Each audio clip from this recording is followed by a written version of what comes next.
इसके अंदर बड़ी अहम बात हम आपको बताने लगे हैं कि इन लोगों ने मसला फदक में सिर्फ सहाबा इकराम की तौहीन नहीं की, अबू बकर सिद्दीक उमर फारूक की तौहीन नहीं की, महाजिरीन और अंसार की तौहीन नहीं की, बल्कि इन्होंने अहले बैत इकराम की भी तौहीन की है।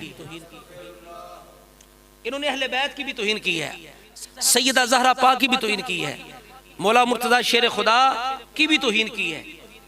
ये आम लोग इनके बात करते हैं, क्या कहते हैं, बीबी 4 घंटे दरबार में खड़ी रही, अस्तगफिरुल्लाह माज़अल्लाह, 4 घंटे खड़ी रही। गोया कि इनका कोई बंदा टाइम कीपर वहां खड़ा था, 4 घंटे खड़ी रही। तुम्हारे पास क्या सबूत है 4 घंटे का? कहाँ खड़ी रही? कौन सा दरबार था उस वक्त? कौन सी अदालतें कचहरियां हुआ करती थी? अबू बकर सिद्दीक या घर में बैठते थे या मस्जिद नबी बैठा करते थे। समझ आई बात की कि नहीं? तासर ये देना कि अदालत में दरबार में खड़ी रही। और कौन थे अबू बकर सिद्दीक? कौन थे? को गैर थे, बल्कि वो तो आपके नाना की जगह थे और रसूलुल्लाह के ससुर मोहतरम थे। और जो बाप का ससुर होता है वो नाने की जगह होता है, को गैर नहीं थे।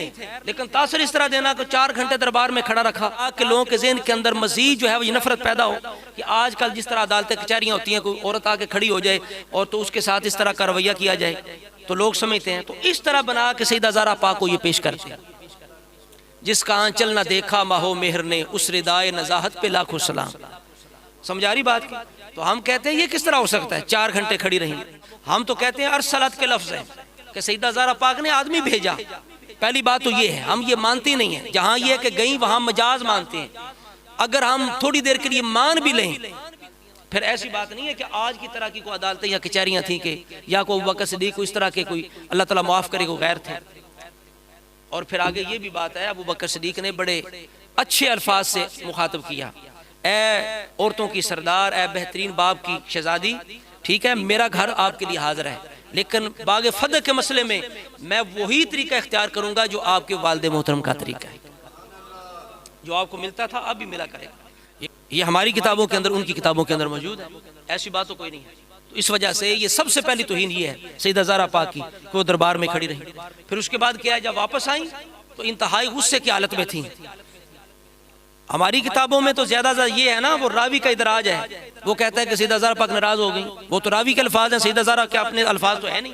बाकायदा इंशाल्लाह हम इसका बाद में जवाब देंगे।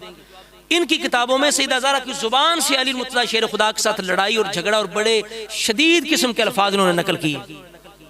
पता चला अगर इन दिल के अंदर दर्द होता ना, वाकई हमदर्दी होती है अहले बैत की, अहले बैत की हमदर्दी होती, तो कभी भी इनकी किताबों के अंदर इस तरह के अल्फाज ना होते।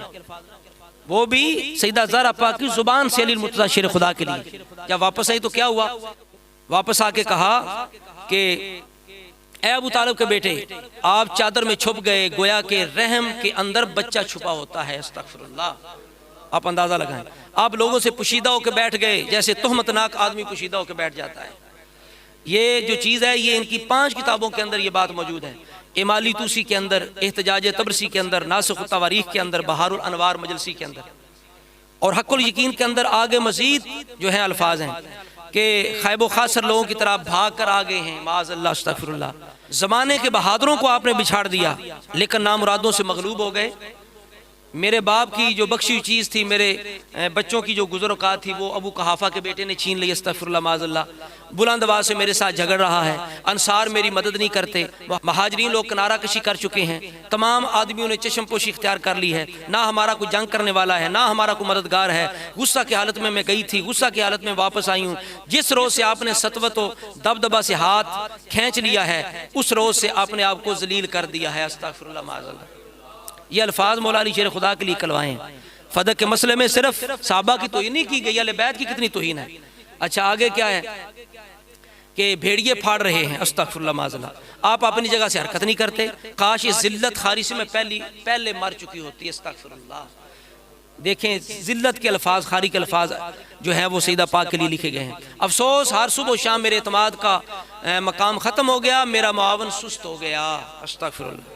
अब मेरी शिकायत मेरे वालिद की खिदमत में है, मेरा तनाज़ा मेरे परवरदिगार के हवाले है। ये देखिए कितने सख्त अल्फाज फदक के मसले में इन्होंने हज़रत अली मुर्तज़ा शेर खुदा के लिए नकल की। इतनी तौहीन की गई है। अगर इतनी हमदर्दी थी तो कम अज़ कम तुम्हारी किताबें तो इनसे पाक होती ना। इतना तुम्हें दर्द है कि सैयदा नाराज़ होगी। हमारी किताबों के अंदर इस तरह के तो अल्फाज ही नहीं है, वो रावी का इजाफा है। लेकिन तुम्हारी किताबों के अंदर क्या क्या लिखा है। इसी तरह फिर ये इन्होंने अली मुर्तज़ा शेर खुदा की ये तौहीन की, अल्लाह के शेर की, असदुल्लाहिल गालिब, उनकी क्या तौहीन की। जब अहले सुन्नत की तरफ से इन पर एतराज़ था ना कि अगर ऐसी बात थी तो अली मुर्तज़ा शेर खुदा ने तलवार क्यों नहीं उठाई। अगर खिलाफत छिन गई, फदक छिन गया, उम्मे कुलसूम का रिश्ता छिन गया, तो आगे से और कोई बात नहीं बनती। तो हज़रत अली मुर्तज़ा शेर खुदा पे तकिया की तोहमत लगाते हैं, कहते हैं वो मजबूर हो गए थे। अस्तग़फिरुल्लाह, अल्लाह का शेर होकर यानी अपनी हुकूमत में, हम कहते हैं उनकी अपनी हुकूमत आई, जब खलीफा बने तो उस वक़्त क्यों फदक सैयदा ज़हरा की औलाद पाक को क्यों वापस नहीं किया कि अली मुर्तज़ा उस वक़्त कादर नहीं थे, चूँकि अक्सरियत सवाद आज़म की थी, अबू बकर उमर उस्मान को सही मानने वाले थे। अगर अली पाक को इस तरह की बात या काम करते तो सारे छोड़ जाते अली मुर्तज़ा को। उधर बेटा करबला में कहता है जिसने जाना है चले जाओ, मैं अकेला हुसैन काफ़ी हूँ। उधर बाप के बारे में क्या लिखा गया है कि बाप इस डर से कि लोग मुझे छोड़ ना जाएं, वो जनाब खोल खुला के हक को कायम ना कर सके, फदों को वापस ना कर सके। समझ आ रही बात की। और बकौल उनके जो बिदात थी अबू बकर उमर उस्मान की, वो तब्दील ना कर सके। तो फदक के मसले में इन्होंने अनवार नुमानिया, मजालिसुल मोमिनीन, शाफी आलमुल हुदा, तहजीब तहजीब के अंदर, तहजीबुल मतीन के अंदर ये इल्ज़ाम और तौहीन अली मुर्तज़ा शेर खुदा की भी की है। और इसी तरह एक और गुस्ताखी इन्होंने की है फदक के मसले में, क्या कि माज़ अल्लाह नबी अलैहिस्सलाम ने बाग़ फदक जो है सैयदा ज़हरा पाक को हिबा कर दिया,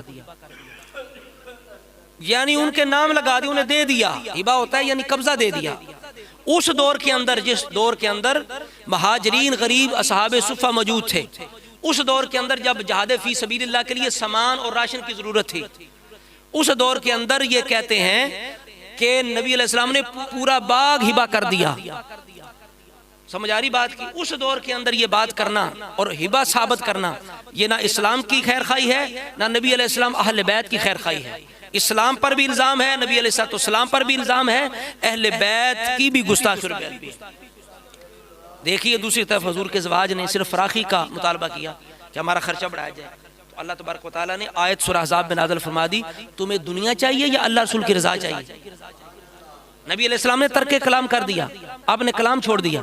नबी अलैहिस्सलाम ना खुद आपने दुनिया पसंद की ना अपनी औलाद के लिए, बल्कि दुआ मांगा करते थे, या अल्लाह मेरी औलाद को अल्लाह मजअल रिज़्क़ आले मुहम्मदिन क़ूता, या अल्लाह आले मोहम्मद का रिज़्क़ ज़रूरत वाला कर दे, इन्हें ज्यादा रोजी ना देना। खुद भी फ़क्र पसंद किया औलाद के लिए। सैयदा ज़हरा पाक के पास कड़े थे चांदी के, हसनैन करीमैन के हाथ में, तो नबी अलैहिस्सलाम ने उनको पसंद ना किया।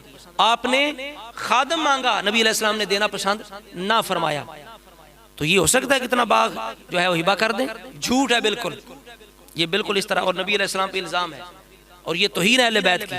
फिर यहाँ आके इन्होंने अपने मजहब के लिए कभी कहते हैं पहले नबी, कभी कहते हैं सैयदा पाक ने पहले हिबा का दावा किया, कभी कहते हैं पहले विरासत का दावा किया। कोई इनका आलम कहता है कि पहले विरासत का दावा किया फिर हिबा का किया, कोई इनका आलिम कहता है नहीं पहले हिबा का दावा किया फिर विरासत का किया।